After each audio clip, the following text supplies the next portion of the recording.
and honored guests. No guests today? I believe we are all animals. I don't hesitate to admit that one of my distant ancestors was a monkey. Of course, I love monkeys. When I think about my past, the present, and the future, I'm reminded of the animals that I've seen throughout my life. My memories of animals bring back to me where I was, what I was thinking, and how I grew as a result. Animals are innocent. They live in the moment. They're motivated by the purest of forces: food, curiosity, and a mate.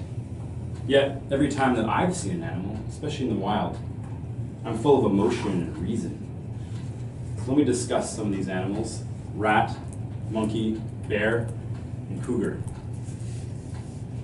I'm born in the year of the rat. Pretty ordinary animal to most, but the Chinese sequestered this animal from the other ones in their zodiac as adaptable, alert, and instinctive. I grew up in a pretty typical household in East Vancouver. My parents were divorced, but I was a happy kid. Of the few pets I had growing up, Mikey the rat really stands out to me. Now, I'm not sure how many of you have handled a rat before, and I'm sure many of you would prefer not to. But Mikey was smart, curious, and alert. Now, as I got older, I had to pick up some of these traits as well, and for example, I became adaptable. I switched schools and groups of friends many times, and instinctive, often choosing the path of least resistance.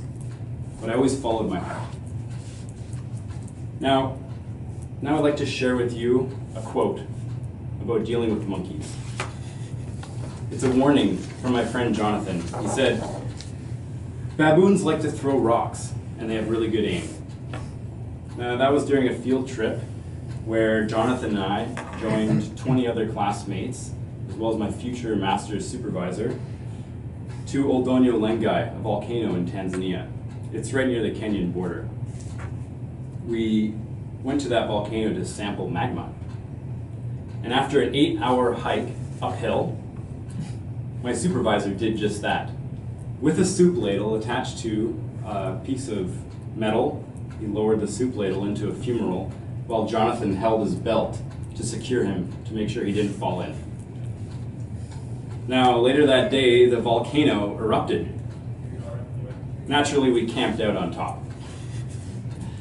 Now, it didn't even end there. During the night, we were hit by a massive storm. I was looking forward to a relaxing sleep after that long climb. And as the wind picked up, I put rocks over the pegs of my tent for support. Many of the other people in my group didn't have that foresight, and their tents blew down in the wind and the rain, and they joined us during the night to keep shelter. The next day on the way down, that's when Jonathan said his wise words about monkeys. And we definitely saw a few baboons on that trip. Now, seeing a bear is a pretty big deal by anyone's standards. I've had 6 or 7 encounters myself. The first in Northern Ontario while out on a run. The third, and most significant, was a polar bear in our camp in Nunavut. Now, a few visited our tent, but I remember most the big male I saw through binoculars. There's no more instinctive a reaction you get than when you're faced by a bear in the wild. They're fast animals, and they can kill if they want. But even worse than seeing a bear is sensing one in the forest, through the trees, hearing the leaves rustle, that smell of garbage, and you know one is near. But the king of the forest is the cougar, especially here on Vancouver Island. They're cunning and intelligent animals, and also very rare, so if you've seen one, consider yourself lucky. I haven't yet, but I hope to. And I'm always exploring my surroundings, so maybe I will. This year, already, I've climbed Mount Finlayson, I've camped at the Soup Potholes, I've surfed Tofino a couple times, and I've visited Port Townsend by bicycle. I also had a cat briefly this year, named Sancho, and he was cunning and intelligent as well. For myself, I've learned a lot, taken up salsa lessons, dancing, and completed a business course through UVic, as well as joined Toastmasters, where I'm here with interesting and interested peers.